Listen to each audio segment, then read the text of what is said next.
1960 को रिलीज हुई the most grand and the most expensive film Mughal e Azam, जिसको वर्ल्ड सिनेमा में one of the best film माना जाता है। इस फिल्म की ये कहानी थी कि बादशाह अकबर के बेटे सलीम को प्यार हो जाता है उनके दरबार में नाचने वाली एक लड़की अनारकली से, मगर बादशाह अकबर को ये प्यार बिल्कुल ही मंजूर नहीं था और बाप बेटे में एक जंग हो जाती है। और ये फिल्म इतनी ग्रैंड थी कि 1960 में 1.5 करोड़ के बजट में ये फिल्म बनी थी और इस फिल्म ने ऑल ओवर इंडिया 5.5 करोड़ कमाए और इसका वर्ल्ड वाइड कलेक्शन था 11 करोड़। इन्फ्लेशन तुम जोड़ लो तो समझ जाओगे कि ये फिल्म कितनी ग्रैंड थी। मगर मुगले आजम बनाना बिल्कुल भी आसान नहीं था। इनफैक्ट डायरेक्टर के आसिफ को 16 साल लग गए इस फिल्म को खत्म करने में और बात यहाँ तक पहुंच चुकी थी कि प्री प्रोडक्शन के टाइम इस फिल्म को ड्रॉप करने का प्लान बन गया था, क्योंकि जिस फिल्म को बनने में 16 साल लग गए, कैन यू इमेजिन उसे कितनी परेशानियां झेलनी पड़ी होगी। तो चलिए जानते हैं इस वीडियो में about the struggle of making Mughal e आजम।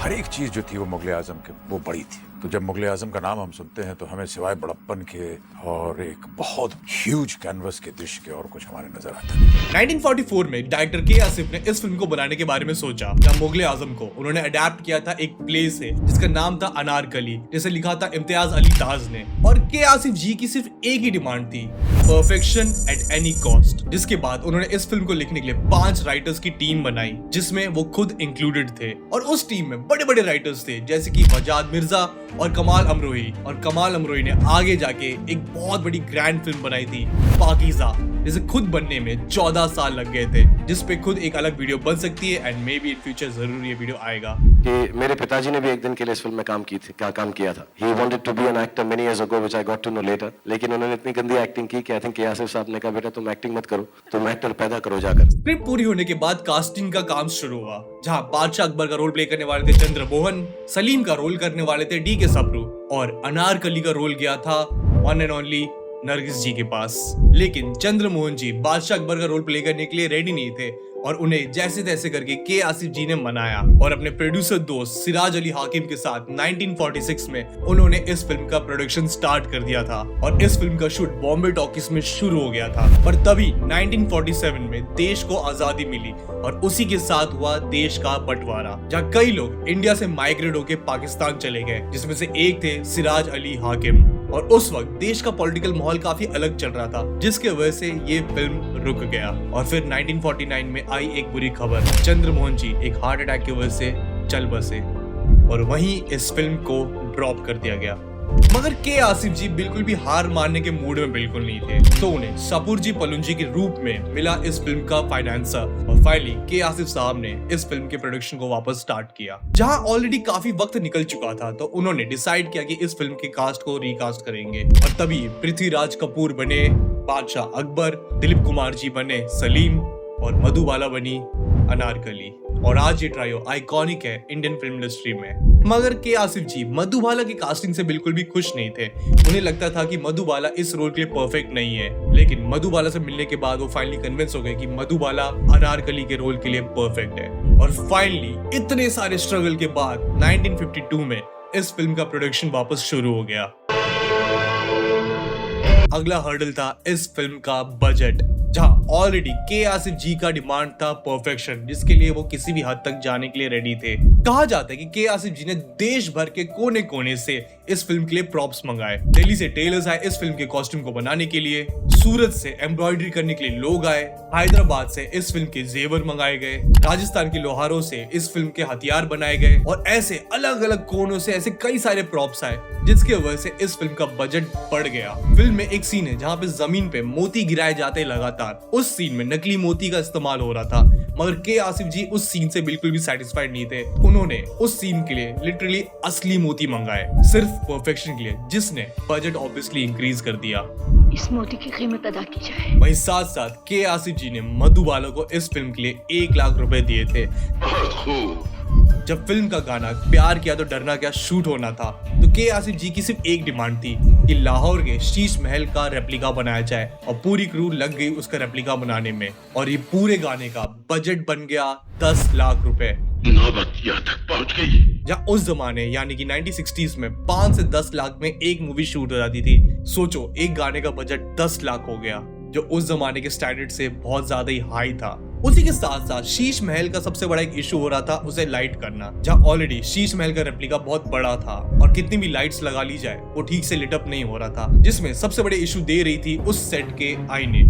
रंग बहुत सारे, सतरंगी सेट था और उसमें जगह जगह वो शीशे लगे हुए थे और उन शीशों में स्टूडियो की लाइट्स से प्रेरणा पाकर के समझिए कि वो शीशे जो थे वो रोशनियों से खिलवाड़ कर रहे थे। उस पे मोम की एक परत भी चढ़ाई गई पर तब भी इशू फिक्स नहीं हुआ। उसके बाद डायरेक्टर के आसिफ ने ब्रिटिश डायरेक्टर डेविड लीन से हेल्प मांगी, जिन्होंने खुद ये सेट देख के बोल दिया कि ये इम्पॉसिबल है, मगर के आसिफ ने ठान ली थी कि वो इस सेट को लिट अप करके रहेंगे। फिर आर्ट डायरेक्टर डी माथुर ने इन सारे मिरर्स पे एक कपड़े की लेयर चिपका दी, जिससे ये रिफ्लेक्शन का इशू बहुत बढ़िया वे में हैंडल हो गया। और कहा जाता है कि 500 ट्रक के हेडलाइट और 100 रिफ्लेक्टर्स लगे इस सेट को लिट अप करने में। नो वंडर इस गाने का बजट बहुत ज्यादा ही बढ़ गया। फिल्म में और भी कई सारे शूट के टाइम इश्यूज आए, जैसे कि पृथ्वीराज कपूर का ये ओपनिंग शॉट, जहाँ पे पृथ्वीराज कपूर तपती धूप की जलती रेत पे नंगे पांव चलते दिखेंगे। My father had varicose veins. He had problem with his feet. But for that particular scene, he shot in that hot sun on the sand and barefoot. इसके वजह से पृथ्वीराज कपूर के पैरों में छाले पड़ गए थे और ये देख के आसिफ ने खुद जूते उतार दिए अपने और वो खुद पूरे सेट पे नंगे पांव घूमे, मगर पृथ्वीराज कपूर के पैर में छाले पड़ गए, जिसके बाद उन्हें डायलॉग्स बोलने में बहुत ज्यादा ही इश्यूज हुए, मगर येट उन्होंने अपने सारे आइकॉनिक लाइंस बड़े आसानी से डिलीवर किया। इतनी अच्छी लिखी हुई वो फिल्म है कि मुझे तो लगता है कि वो आज भी उर्दू के इंटरमीडिएट क्लासेस में उसकी स्क्रिप्ट जो है लिटरेचर में पढ़ाई जानी चाहिए। मुगले आजम में डायरेक्टर के आसिफ जी को अगर कुछ और परफेक्शन चाहिए था तो वो था इसका म्यूजिक। मुगले आजम का हर एक गाना बहुत ही ग्रैंड है, जिसे शूट करने में लिटरली काफी सारा वक्त गया और साथ में उसके म्यूजिक को प्रोड्यूस करने में अलग ही वक्त और मेहनत गई। डायरेक्टर के आसिफ इस फिल्म के म्यूजिक के लिए नौशाद जी को लेना चाहते थे, जिसके लिए डायरेक्टर के आसिफ जी नौशाद जी के घर नोटों भरी एक बैग लेके पहुंच गए। नौशाद जी वो नोटों की बैग देख के चिढ़ गए और उन्होंने उस बैग को विंडो के बाहर फेंक दिया। उसके बाद के आसिफ जी ने नौशाद जी से माफी मांगी और वो मान गए और वो एग्री किए इस फिल्म के म्यूजिक को डायरेक्ट करने के लिए, और उन्होंने फीस सिर्फ 1 रुपए रखी। मुगले आजम जब तक बना है 10 साल तक मोहन स्टूडियो में वो चटाई पर सोते थे जमीन पर, जैसे तपस्या कर रहा हो कोई। के आसिफ जी को मूवी में एक ग्रैंड आवाज देने के लिए उस वक्त के बहुत मशहूर सिंगर बड़े गुलाम अली खान साहब जी का आवाज चाहिए था, जिसके लिए वो उनके पास गए, लेकिन उन्होंने साफ मना कर दिया, कहते हुए कि वो फिल्मों में गाने नहीं गाते। के आसिफ जी लगातार जिद पे अड़े रहे कि वो हाँ कर दे। उनकी लगातार जिद देख के बड़े गुलाम अली खान साहब ने कहा कि मैं इस फिल्म के लिए 25,000 रुपए चार्ज करूंगा। उस वक्त बड़े बड़े सिंगर्स जैसे कि मोहम्मद रफी, लता मंगेशकर एक गाने के लिए 400 से 500 रुपए चार्ज करते थे, तो जाहिर सी बात है 25,000 रुपए बहुत बड़ी अमाउंट थी। मगर के आसिफ जी मान गए, कहते हुए कि आप ग्रैंड है तो आपकी फीस भी ग्रैंड होनी चाहिए, और उन्होंने उसी वक्त 10,000 रुपए एडवांस दिए उन्हें, जिसे बड़े गुलाम अली खान साहब मना नहीं कर पाए, और उन्होंने इस फिल्म में 2 गानों में अपनी आवाज दी, शुभ दिन आयो और प्रेम जोगन बनके। वहीं साथ साथ फिल्म में लता मंगेशकर जी और मोहम्मद रफी जी ने आवाज दी और फिल्म के लिए 20 गाने बने, पर इन 20 गानों की वजह से फिल्म का ड्यूरेशन बहुत ज्यादा लंबा होते जा रहा था, जिसे कट करके फाइनली 12 गाने रखे गए इस फिल्म में। ऑल्सो प्यार किया तो डरना क्या लिटरली 105 गाने रिजेक्ट होने के बाद फाइनलाइज किया गया था, जिसे लता मंगेशकर जी ने गाया था। कहा जाता है कि लता मंगेशकर जी को इस गाने के लिए एक परफेक्ट रिवर्ब नहीं मिल रहा था, तो उन्होंने जाके इस गाने को बाथरूम में रिकॉर्ड किया, जहां उन्हें एक परफेक्ट रिवर्ब मिला। प्यार किया तो डरना क्या। तुम सबको ये बात तो पता ही होगा कि मुगले आजम ब्लैक एंड व्हाइट में शूट हुई थी, मगर इस फिल्म के प्रोडक्शन के वक्त इंडिया की पहली टेक्निकलर फिल्म झांसी की रानी रिलीज हुई, जिसे के आसिफ जी देख के इतने फैसिनेट हुए कि उन्होंने प्यार किया तो डरना क्या गाना टेक्निकलर में शूट किया, और उससे वो इतने इम्प्रेस हो गए कि उन्होंने प्लान किया कि वो सारी फिल्म को वापस रीशूट करेंगे टेक्निकलर में, लेकिन वक्त और पैसा काफी ज्यादा जा चुका था और प्रोड्यूसर्स ने उन्हें ये मूव करने से रोका।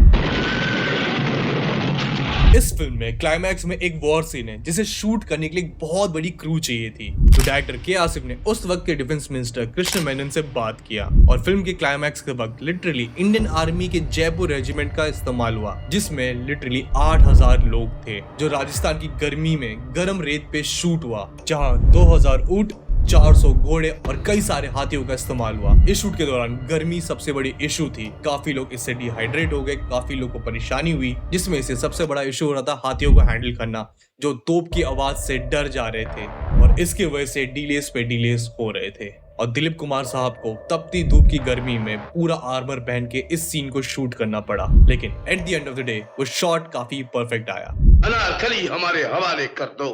इस फिल्म को शूट करते वक्त एक और इशू आया, वो था इस फिल्म का रोमांटिक सीन शूट करना, जहां पे मधुबाला उस सीन को ढंग से पुल ऑफ नहीं कर पा रही थी। इसका रीजन था सेट पे मौजूद उनके फादर। मधुबाला के फादर हमेशा उनके साथ शूट के टाइम सेट पे रहते थे और मधुबाला ये सीन करने में काफी अनकंफर्टेबल थी। तो डायरेक्टर के आसिफ जी ने प्लान बनाया। उन्हें पता चला कि उनके फादर पत्ते खेलने का शौक रखते हैं, तो उन्होंने अपने पब्लिसिस्ट को कहा डेली वो उनके साथ पत्ते खेले और डेली हारे, जिससे वो सेट से काफी देर दूर रहते थे। और मधुबाला जी ने ये शॉट परफेक्टली दिया और आज तक फिल्म इंडस्ट्री में इसे one of the best romantic scenes माना जाता है। Famous feather scene. I mean, nobody can forget these things, you know. They're going to remain in the archives and they're going to be in our minds forever.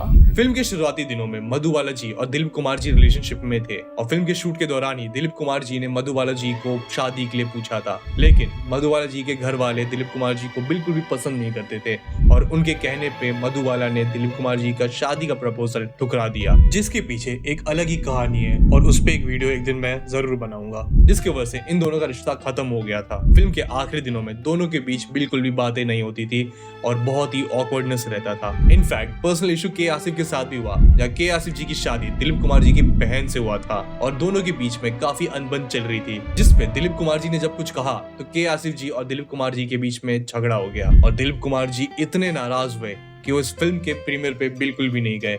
In fact उन्होंने 10 साल तक इस film को बिल्कुल भी नहीं देखा। ऐसा क्यों किया तुमने? इसी तरह फिल्म को ग्रैंड बनाने के चक्कर में कई सारे डीलेस पे डीलेस होते रहे। परफेक्शन के चक्कर में बजट इतना बढ़ गया कि फिल्म का बजट बन गया 1.5 करोड़, जिसकी वजह से मुगले आजम को one of the most expensive film का टाइटल मिला। और ऐसे करते करते 16 साल बीत गए और फाइनली 5 अगस्त 1960 में ये फिल्म रिलीज हुई और मुगले आजम इंडिया का हाईएस्ट ग्रोसिंग फिल्म बन गया। इनफैक्ट ये टाइटल मुगले आजम के पास 15 साल तक था। तो I guess at the end of the day perfection ने इस फिल्म को परफेक्ट बना ही दिया। And Bimal Roy, when he went away, Bimal Roy said nobody can make Ramayana the way he can. उन्होंने एक ही बात कही कि मुझे ख्याल आता है कि लंका तो सोने की नगरी थी, तो जब लंका जली थी तो सोना तो पिघल के बहा होगा। क्या बात। तो तुम्हारा क्या ख्याल है, क्या मुगले आजम इंडिया की शानदार फिल्मों में से एक है? और अगर तुमने मुगले आजम देखी तो तुम्हारा क्या फेवरेट सीन है और मुगले आजम का तुम्हारा फेवरेट गाना कौन सा है? वेल मुझे कमेंट सेक्शन में जरूर बताना। और ऐसे कौन से फिल्म की मेकिंग स्ट्रगल के बारे में तुम चाहते हो मैं बात करूं, वेल वो भी मुझे कमेंट सेक्शन में जरूर बताना। और अगर तुम्हें ये वीडियो पसंद आई है तो इस वीडियो को लाइक करना बिल्कुल मत भूलना और अगर तुम चैनल पे नए हो तो इस चैनल को सब्सक्राइब करना बिल्कुल मत भूलना। साथ में वो जो बेल आइकन दिख रहा है उसको दबाना बिल्कुल मत भूलना। हम ऐसे वीडियोस आपके लिए हर हफ्ते लाते रहेंगे। आप हमें हमारे सोशल हैंडल्स पे भी फॉलो कर सकते हैं, ये हमारे सोशल हैंडल्स। हम मिलते हैं आपको अगली वीडियो में, तब तक के लिए ओके बाय।